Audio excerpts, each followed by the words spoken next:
dándonos la ocasión para el encuentro y también el carácter sacrificial de la pasión de Cristo, y dejando alrededor solo pequeños panes y vasos con vino, evocadores precisamente de esa conversión milagrosa del vino en sangre y del pan en carne espiritual.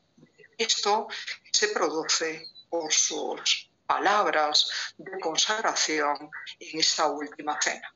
Acordaros de aquello que Jesús les dice a todos sus discípulos: comed y bebed, porque esto es mi carne, porque esto es mi sangre. Esas especies eucarísticas, el pan y el vino, son el centro en torno al cual gira esta pintura. Es precisamente la consagración del pan y del vino la que nos representa el caos en esta pieza. Y por eso acordaros que esta responde completamente a las inquietudes espirituales y al fervor devocional de los miembros de esta cofradía de San Pedro de Lovaina, que se dedicaban en alma y cuerpo diariamente a la adoración precisamente del Santísimo Sacramento Eucarístico. Por eso fijaros en la pintura de Eric Baus, en vez de optar por presentar el anuncio de la traición a Jesús como hace Leonardo da Vinci en el famoso mural de Milán, del que hablaremos en su momento, se concentra en el gesto de bendición de Cristo y en el alineamiento con el rostro de la hostia consagrada ya, carne suya, como propio cuerpo suyo, y el vino contenido en el cáliz que veis justo aquí abajo. No en todas las representaciones de la última cena, por ejemplo, no está en la de Leonardo da Vinci, encontraréis cálices representados, porque el momento dramático elegido por él era otro, y entonces bastan ahí los simples vasos de cristal que también llevan los apóstoles de Jesús. Pero en este caso, cuando se quiere enfatizar esa consagración milagrosa, trascendente, espiritual del pan en cuerpo de Cristo, del vino, sangre de Cristo, la presencia de estas dos especies y de esta copa distinguida y trabajada como si fuera una preciosa obra de orfebrería, se vuelve más importante. Y mirad con cuánta unción, con cuánta devoción están asistiendo a este momento el común de los apóstoles, menos Judas, que se nos muestra con un tanto oscuro y siniestro aquí, y tratando de ocultar, llevando la mano hacia atrás, la bolsa con las 30 monedas de plata por las que ya ha vendido ante los miembros del Sanedrín a su propio maestro. Acordaros que la celebración de la última cena es precisamente el preludio del prendimiento en el huerto de los olivos y el preludio, por tanto, de esa pasión redentora del propio Cristo. Y mirad cómo a todos esos discípulos de Jesús los viste Dietrich Baus con las túnicas y los mantos propios de la tradición iconográfica cristiana ya desde los tiempos paleocristianos, mientras que a estas otras dos personas reverentemente asisten a este momento, los viste con precisamente contemporáneas con esos abrigos o palandas forrados en los cuellos y en las mangas de piel que ya habíais encontrado previamente. Así que os tengo que preguntar, ¿quiénes pensáis que serán estas personas que asisten al momento de la consagración del pan y el vino, que no forman parte del grupo de amigos de Jesús, sentados todos ellos a la mesa? ¿Quiénes serán y por qué están ahí? ¿Qué se os ocurre? Podrían ser los que encargaron la obra, profe, como en los otros cuadros que hemos visto antes. Efectivamente, ya veis, una vez que entendéis uno, no es difícil entender los demás. Son los donantes o comitentes de la obra, los miembros de esa cofradía piadosa de Lovaina que contrató al pintor para que hiciera el retablo general que estáis viendo aquí, a su capilla devocional ahí en Lovaina, como os decía antes.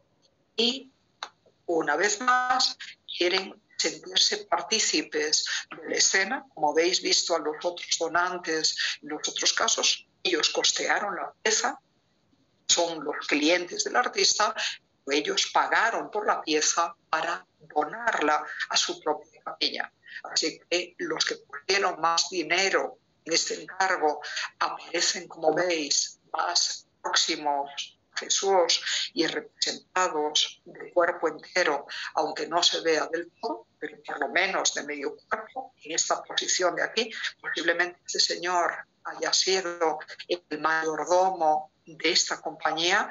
Carlos está justo detrás de San Pedro, es este barbudo y canoso que veis aquí, y de su hermano San Andrés, se representa con una barba normalmente blanca y más larga y un hábito rojo, y detrás de ellos, y muy cerquita de Jesús, está el Señor, como os digo, seguramente el mayordomo principal de la cofradía. Luego tenéis a este otro, y están los dos como si asistieran no solo el sentido de participación, sino también de servir al banquete de esta última cena, como si estuvieran ahí para escuchar las instrucciones de Jesús e ir trayendo los platos o el vino necesarios para esa última cena. Y fijaros, junto con ellos, ¿hay alguien más en la pintura?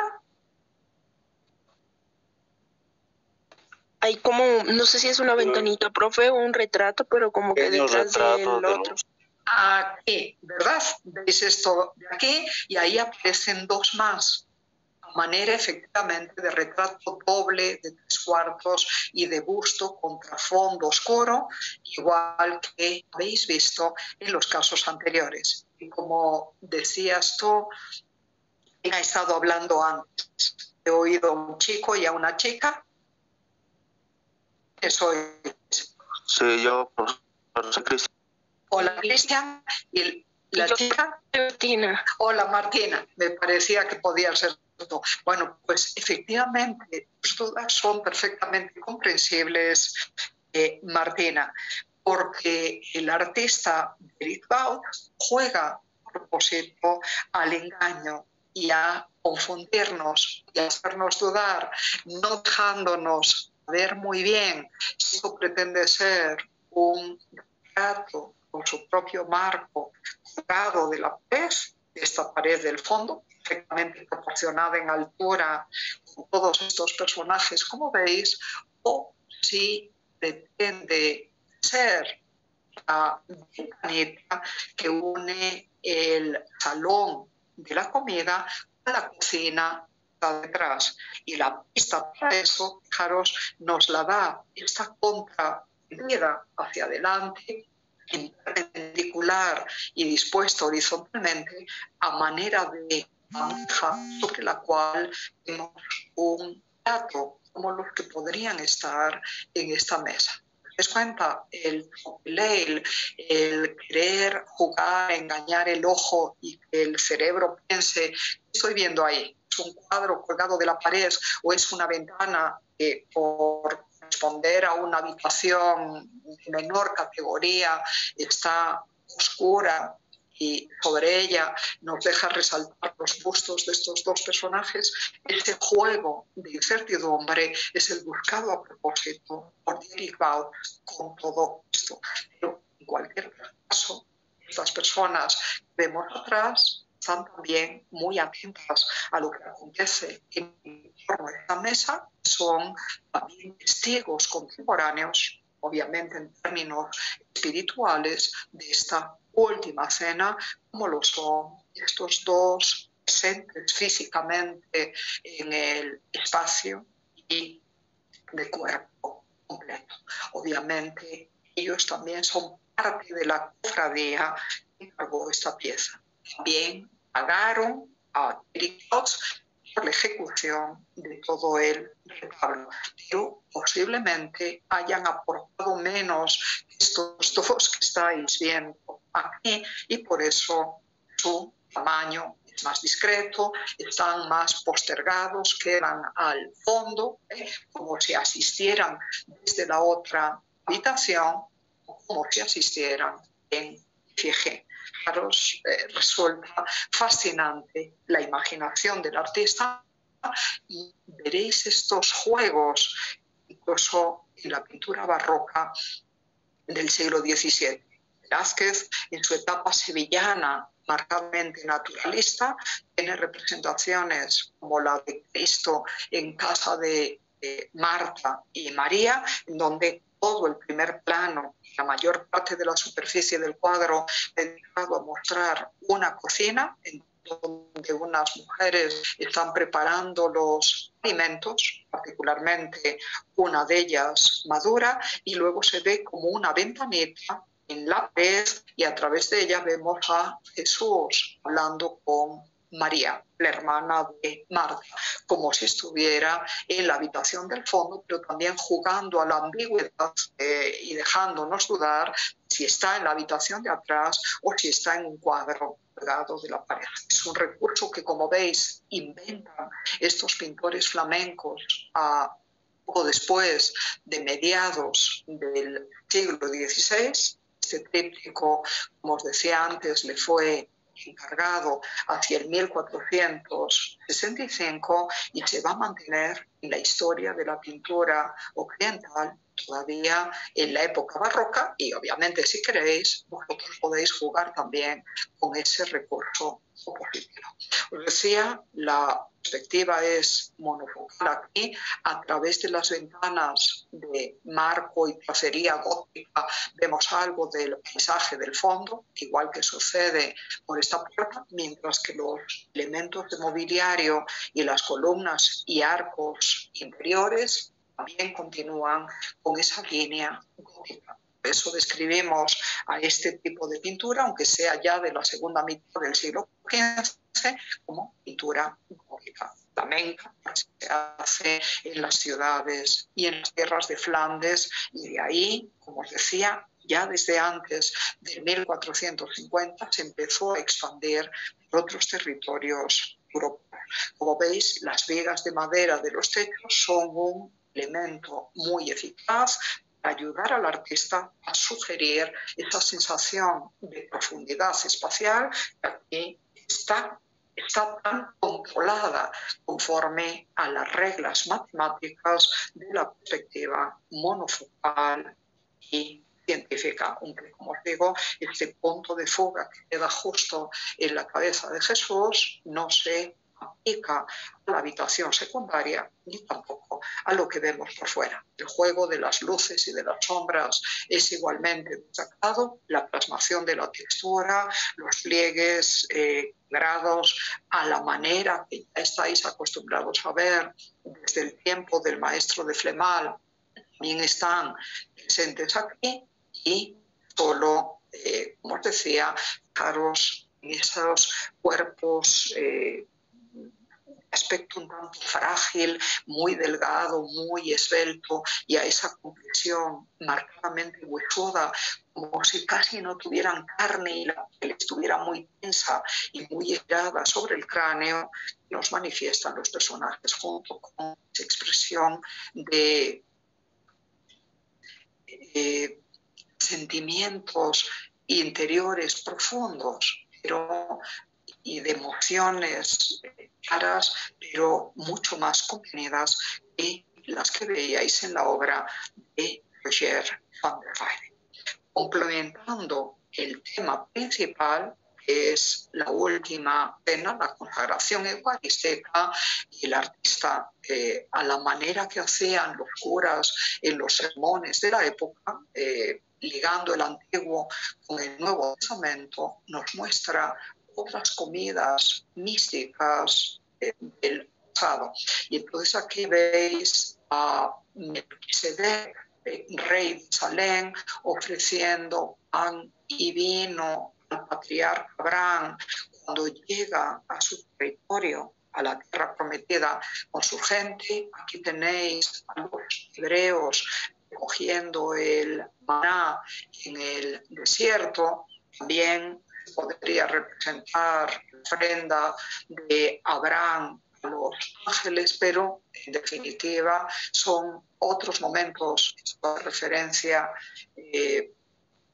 Parece que no sé muy bien si a Moisés no os lo puedo garantizar, pero también es otro momento de encuentro místico con Dios. Y aquí tenéis otra comida más, todas las cuales parecen anteceder y preceder, como si fueran anuncios de la salvación, a esta última cena que veis de parte de Cristo. El estilo de Eric Bauss vuelve a ser evidente en esta preciosa, sencilla y tierna representación de la Virgen con el Niño, también pintada para algún cliente, para algún donante de Lovaina, para alguna iglesia, entre el 1460 y el 1465. Fijaros, el estilo distintivo suyo, esos cuerpos alargados, esbeltísimos, esas huesudas, incluso para la Virgen María, esos dedos larguiruchos, ya visteis también en la obra de Roger van der Weyden, están muy presentes.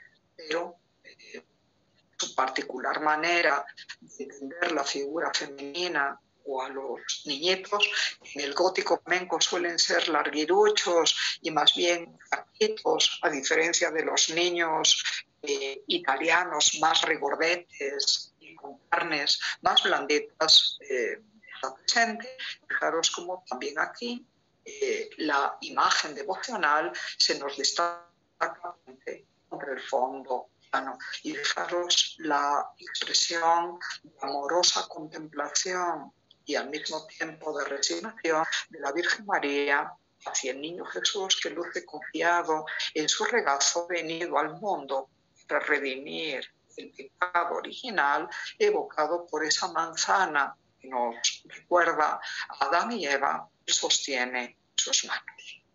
Contemporáneo a Jan van Eyck, contemporáneo al maestro de Flemal e incluso anterior a Dietrich Bauss, fue el pintor alemán al que corresponde esta tabla con la pesca milagrosa que se opera allá en el lago de Genesaret, en Galilea, después de haber resucitado Cristo en una de las apariciones más emocionantes que hace ante sus apóstoles. La tabla formó parte de un retablo dedicado a la vida de San Pedro, acordaros, obispo de Roma y primer papa de la Iglesia en su condición de vicario de Cristo. Se le encargó al alemán Conrad Bitz, aquí estáis viendo su apellido, a la Catedral de San Pedro de Ginebra. La parte central del retablo tallada posiblemente en madera, desapareció, destruida durante las guerras de religión entre católicos y protestantes se lidiaron en Suiza en el siglo XVI, a raíz de la reforma de Lutero y de la continuación de esta reforma por parte de Calvino. Fue bastante más extremista y rigorista que él, ordenando la destrucción de todas las imágenes devocionales que pudiera haber ya en Ginebra. Recordaros que Ginebra fue uno de los grandes focos del calvinismo en el siglo XVI y por eso este retablo de altar originalmente católico se entiende que en ese momento fue desamblado, fue desmembrado para intentar preservar por lo menos algunas de las tablas, pero parece que la parte central fue destruida, como sucedió con tantas imágenes religiosas también en Inglaterra. En Inglaterra era por los anglicanos, aquí por los calvinistas, pero por suerte se conservó esta tabla en donde aparece la firma y la fecha del artista.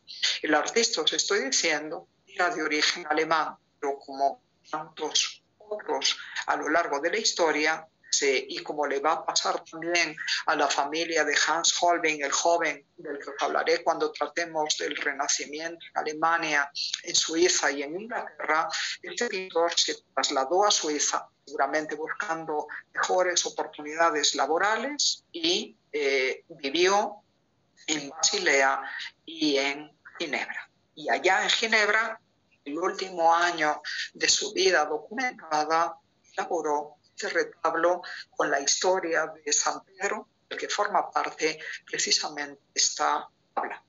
Al estar pintado en el 1444, tenemos un testimonio más que fehaciente de la difusión entonces del estilo flamenco hacia Alemania, incluso hacia Suiza.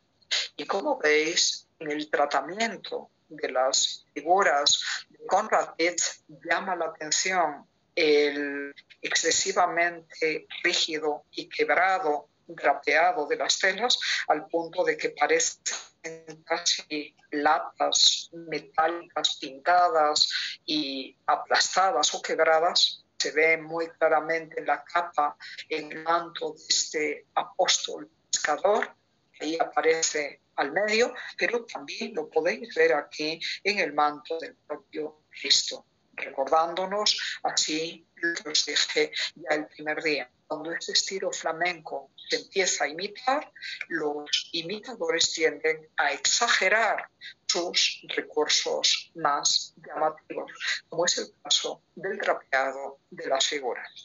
Fuera de esto, el tratamiento de los cuerpos de los personajes, ya veis, es muy distinto a los del gótico internacional, más esbeltos, pero también más gráciles, más delicados en su apariencia, y en el caso del artista no hay término medio. Como veis, sus personajes o lucen más bien achaparrados y un tanto regordetes, como pasa aquí en la figura de Cristo, o lucen con unos cuerpos raquíticamente pequeños. Ya veis el canon cortito les da, como veis, en los apóstoles están en pie sobre la barca. Es decir, la aproximación al tratamiento naturalista de la figura humana es indiscutiblemente inferior, logrado ya unas 2 décadas antes por el maestro de Fleming, por Robert Campin, y también por los Van Eyck. Pero aún así consigue diferenciarse nítidamente por este tanto duro y serio de los rostros de los preciosismos del gótico internacional, y habíais estudiado previamente. Pero el fuerte, y esto es lo maravilloso en la historia del arte, el artista, si tiene talento, puede tener un fuerte, puede tener algo que lo singulariza, que lo destaca, que lo hace especial encima de los otros. Y el verdadero fuerte de Conrad Bitz no está ni en el tratamiento del drapeado, ni en el tratamiento del canon corporal o de los movimientos un tanto mecánicos y duros y rígidos, como veis, sino en el maravilloso tratamiento del paisaje y en sus dotes inventivas. Porque os anuncio, hay que estudiar esa pintura siempre, en cualquier curso de pintura gótica flamenca, porque posiblemente nos encontremos ante el primer paisaje completamente realista de toda la historia del arte occidental y en cualquier caso de finales de la Edad Media. Los paisajes plasmados por Jean Van Eyck o por Roger van der Weyden o por otros son paisajes que más o menos se inspiran en el mundo urbano flamenco, pero que tienen detalles idealizados. Aquí tenéis un paisaje del lago Le Mans, os lo he escrito aquí, que es el que está en la ciudad de Ginebra, en Suiza. Y junto con esa costa del lago Le Mans, que todavía hoy las personas que viajan a Ginebra pueden reconocer, aunque por supuesto haya cambiado ya el diseño de las construcciones, veis al fondo los picos nevados de los Alpes.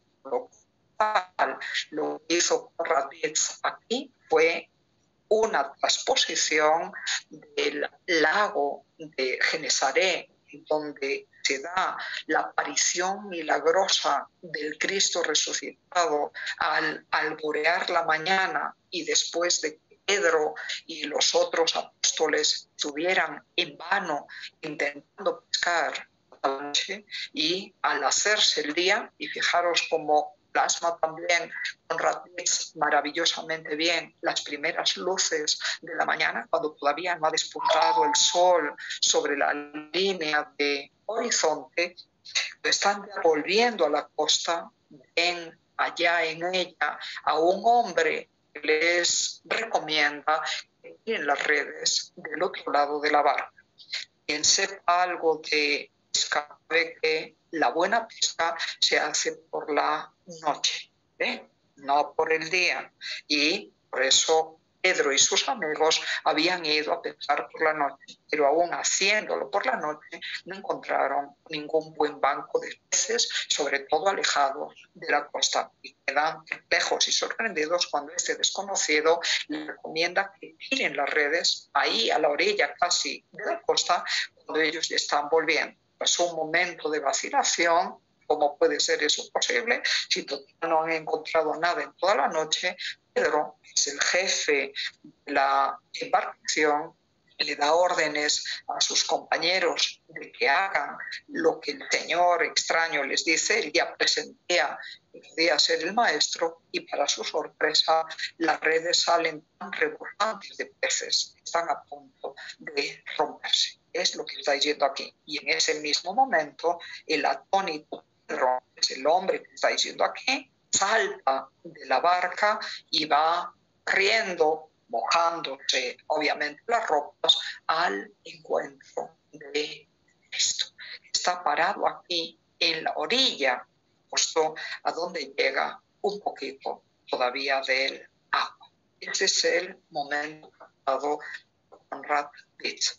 Solo que, como os decía, en vez de fantasear sobre cómo pudiera ser el lago de Genesaret, él nunca había estado allá en Galilea, se apoya en el lago que él veía todos los días allí en Ginebra. Pinta su costa, pinta sus campos, pinta sus colinas, pinta las montañas distantes, pinta las construcciones levantadas junto a esa costa, y lo que es más maravilloso todavía, pinta la luz de ese amanecer en el que los discípulos pescadores de Jesús ven en la orilla resucitado al Maestro. Y completamente la luz del cielo, y los reflejos de la misma sobre las aguas serenas del lago. Es la primera vez también en la historia de la pintura occidental que un artista hace esto. Y junto con la pintura de los reflejos de la luz en el agua, pinta los reflejos de los pescadores, también las fracciones que puede tener el cuerpo al ser metido en agua. Todos pequeños hemos hecho el experimento de poner una cucharilla en un vaso de cristal y ver cómo el mango luce deforme. Igual que lucen deformes aquí las piernas de Pedro apoyadas contra el suelo. Y si tuviéramos mejores fotos, os enseño algunos detalles de todo esto, pero normalmente las pinturas no hacen justicia a la frescura del colorido y a la sutileza en la captación de la luz en toda esta masa acuosa. Pues si tuvierais una buena reproducción, notaríais la maravillosa transparencia del agua ahí en la orilla. Se sienten las piedrecitas del fondo y las hierbas están creciendo en colores más verdes, por cierto, que tenéis aquí. Os enseño este detalle, pero no en las reproducciones que he sacado de internet, eso no se ve bien del todo. A ver si conseguís mirar algunas más y lo disfrutáis debidamente. Que Corrales no es un gran pintor de la plasmación de los cuerpos, pero sí que es un maravilloso pintor de la luz, de sus reflejos y del paisaje envolvente. Y esto lo vuelve de espíritu completamente flamenco, por más alemán que sea y por más activo en Suiza que haya estado.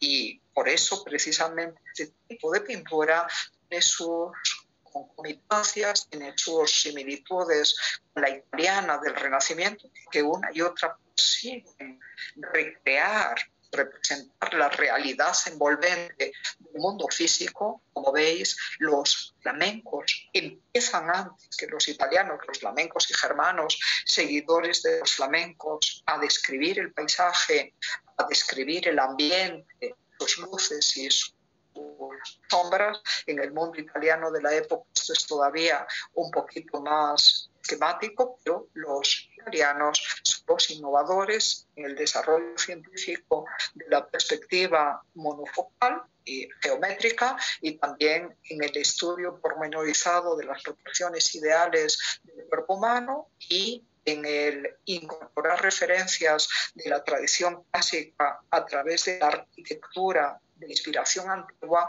a sus propios ambientes y paisajes, mientras que en los flamencos nunca encontraréis nada de eso. Por eso, para evitar confusiones, debemos evitar el término de renacimiento primitivo flamenco y nos quedamos mejor con lo de pintura gótica flamenca, pero entendiendo que es contemporánea al italiano y que, igual que la del Quattrocento italiano, busca la más perfecta posible dentro de las limitaciones y del periodo de aprendizaje que están desarrollando en aquel tiempo, pero la más cercana representación del mundo posible. Así que, como testimonio de ese interés por el paisaje natural y de ese interés por la luz y por sus reflejos, tenía que enseñaros esta obra de David, aunque luego hablaremos de Schönauer, que fue otro maestro alemán,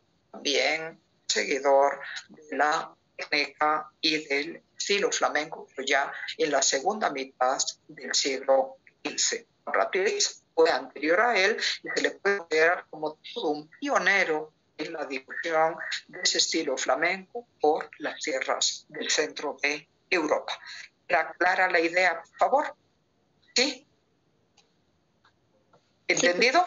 Sí, profesor. Para que veáis cómo estas recetas a la hora de describir los plegados y de hacer figuras más bien huesudas se va a mantener en Alemania a lo largo de todo el siglo XV o de pasada, aunque no lo tengáis en el programa, esta tabla con San Lucas, vuestro patrono de la carrera, por eso los 18 de octubre celebramos ahí su fiesta, pintando a la Virgen, o podría ser ante su vallete cualquier pintor alemán o flamenco del momento, ¿de acuerdo? Solo que este es ya un artista activo a finales del siglo XV. Ya veis, cuanto menos distinguida o particular sea la personalidad de los artistas, más tienden a exagerar en la cuestión del drapeado. Lo veréis entre los alemanes, pero también lo veréis entre los españoles, como sucede con el maestro de Ávila,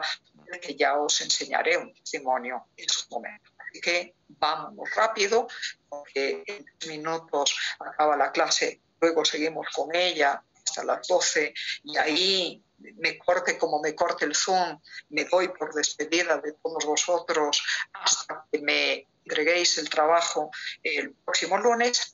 Y si podéis, si queréis que tengamos clase de 9 a 10, solo podría ser de 9 a 10, luego, como os digo, tengo que irme para la carrera, pero si os viene bien, si ya estáis por la carrera y podéis usar la internet de la biblioteca, yo no tengo problema ninguno de daros 1 hora de clase sobre la continuación de esa pintura. ¿Me decís?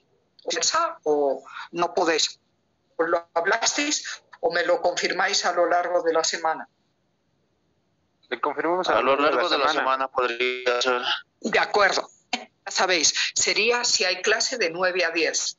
Dejamos para las 11 lo de vernos ahí en el auditorio de la carrera. Bueno, entonces no pierdo tiempo y os recuerdo que durante la segunda mitad del siglo XV también hubo destacados pintores flamencos, activos en las ciudades que ya habían brillado antes por sus talleres pictóricos. Brujas, Gante, Bruselas, Lovaina siguen siendo destacados centros de producción artística, solo que en esa segunda mitad los artistas más sobresalientes se encontraron activos en Gante y en Brujas precisamente, y fueron Hugo van der Goes, Gerard David y Hans Mendy.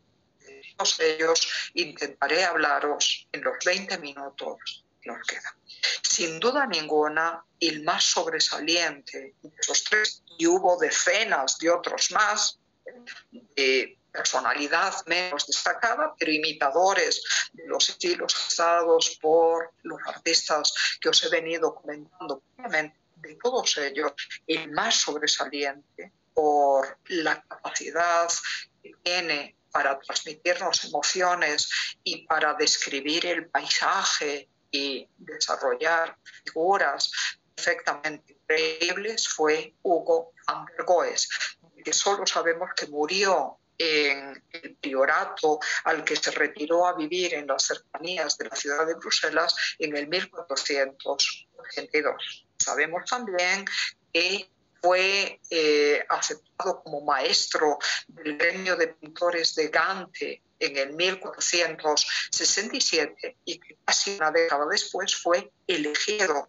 por sus colegas como decano del decano, acordaros, es como el jefe o el director del gremio, el principal, el que rige y el que da las directrices y preside los consejos del gremio dentro del mundo de las asociaciones profesionales propias del medievo.